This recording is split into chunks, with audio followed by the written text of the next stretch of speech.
Bismillahirrahmanirrahim. Assalamualaikum warahmatullahi wabarakatuh. Jumpa lagi dengan saya di Abil Maiwa Channel.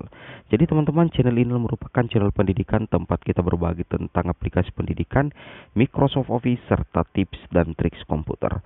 Jadi pada video kali ini kembali lagi admin akan membahas video terkait 9 alur resmi verifikasi dan validasi data guru non-PNS, honorer dan P3K yang ditetapkan sebagai penerima tunjangan melalui server Dapodikdasmen. Tentunya ini adalah merupakan informasi yang sebaiknya teman-teman pahami agar teman-teman bisa memahami alur resmi pencairan tunjangan guru, tentunya itu melalui server atau sinkronisasi Dapodikdasmen yang nantinya datanya itu akan masuk di aplikasi SIM Amtun operator dinas kabupaten.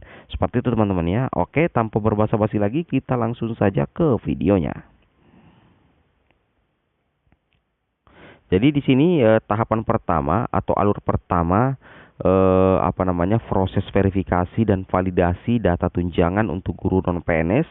Yang pertama itu adalah adanya verifikasi dan validasi data calon penerima tunjangan khusus dilakukan oleh direktorat sesuai dengan kriteria penerima tunjangan khusus. Jadi di sini terkhusus tunjangan khusus teman-teman ya, tetapi sebenarnya ini proses verifikasi dan validasinya itu juga sama dengan tunjangan profesi, karena kita ketahui bahwa ada dua jenis tunjangan yang didapatkan oleh guru non PNS melalui sinkronisasi Dapodik, itu adalah tunjangan profesi dan tentunya tunjangan khusus. Dan perlu teman-teman pahami untuk ke-9 alur dan verifikasinya antara tunjangan profesi dengan tunjangan khusus itu tidak jauh berbeda. Makanya kita bahas satu saja, itu sudah mewakili tunjangan profesi juga teman-teman ya, seperti itu. Nah, kemudian untuk bagian B, hasil verifikasi kemudian dan validasi data sebagaimana dimaksud dalam huruf A, maksudnya di sini teman-teman ya, itu disampaikan ke dinas melalui aplikasi SIM Amtum. Nah, sekarang pertanyaannya, untuk aplikasi SIM Amtum siapa yang pegang? Nah, aplikasi SIM Amtum ini yang pegang itu adalah OP Kabupaten. Jadi nantinya ada namanya operator kabupaten yang akan selalu berkoordinasi dengan operator sekolah terkait sinkronisasi Dapodik. Karena nantinya pengajuan SKTP itu akan dilakukan operator kabupaten melalui aplikasi SIM Amtum, tentunya melalui melalui persetujuan dari kepala dinas ya, tentunya ada seperti itu. Harus dicek juga oleh kepala dinas ya, seperti itu. Jadi disampaikan ke dinas melalui aplikasi SIM Amtum. Jadi aplikasi SIM Amtum ini adalah aplikasi tunjangan yang harus teman-teman pahami dan dipegang oleh operator kabupaten, seperti itu. Nah, kemudian kita lanjut lagi. Bagian C, di sini tahap verifikasi dan validasinya adalah hasil verifikasi dan validasi sebagaimana dimaksud dalam huruf B, diverifikasi dan divalidasi oleh dinas. Jadi dinas yang akan memverifikasi data sinkronisasi Dapodik di info GTK teman-teman guru non PNS. Nah, di sini di bagian D, hasil verifikasi dan validasi dinas sebagaimana dimaksud pada huruf C itu diusulkan kepada Direktorat Jenderal sebagai data calon penerima tunjangan, baik itu tunjangan khusus ataupun tentunya tunjangan profesi guru, seperti itu teman-teman ya. Oke.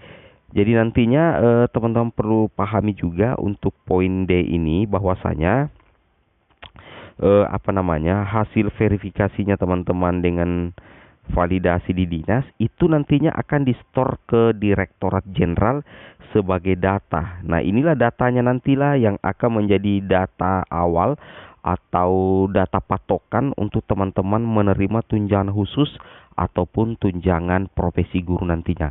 Ini untuk guru non PNS, yaitu guru honorer dan tentunya guru P3K atau ASN P3K, seperti itu ya.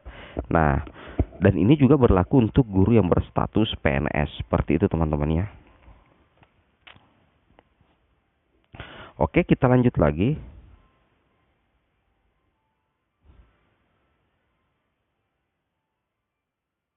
Nah, di sini untuk bagian E, usulan data calon penerima sebagai dimaksud dalam huruf D dilakukan pada. Nah, ini pembayarannya ya. Kalau pembayarannya itu yang poin pertama, mulai bulan Maret dan paling lambat 31 Mei untuk pembayaran tunjangan khusus semester 1 tahun berjalan.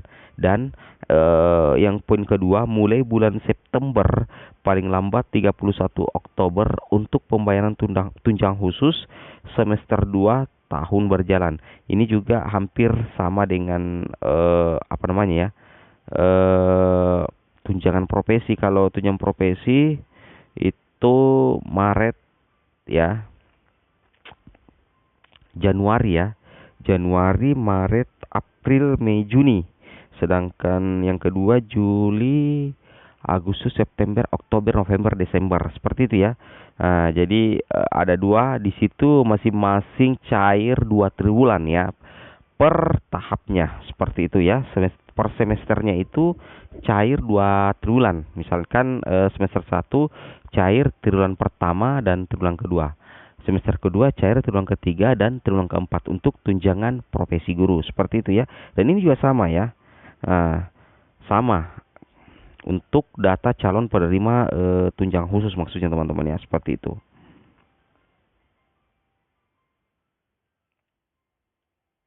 Nah, di sini kita lanjut lagi di poin F ya.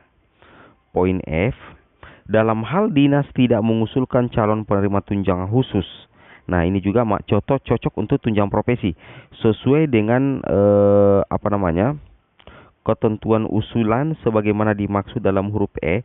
Direktorat Jenderal mengajukan penetapan calon penerima tunjangan khusus yang memenuhi persyaratan kepada Puslapdik. Nah, di sini ya. Misalkan begini teman-teman ya, anggaplah dinas pendidikan itu tidak mengusulkan calon penerima tunjangan khusus. Maka di sini Direktorat Jenderal itu mengajukan penetapan calon penerima tunjangan khusus yang memenuhi persyaratan kepada Puslapdik ya. Puslapdik.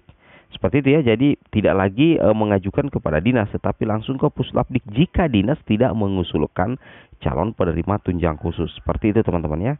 Oke.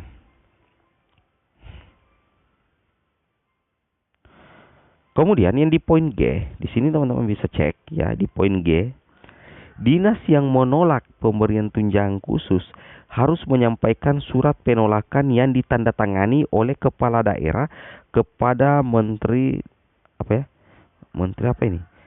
dan Direktorat Jenderal ya, seperti itu. Kemudian Direktorat menyampaikan penolakan pemberian tunjangan khusus kepada Puslapdik itu paling lama diterima tanggal 30 April pada tahun berjalan.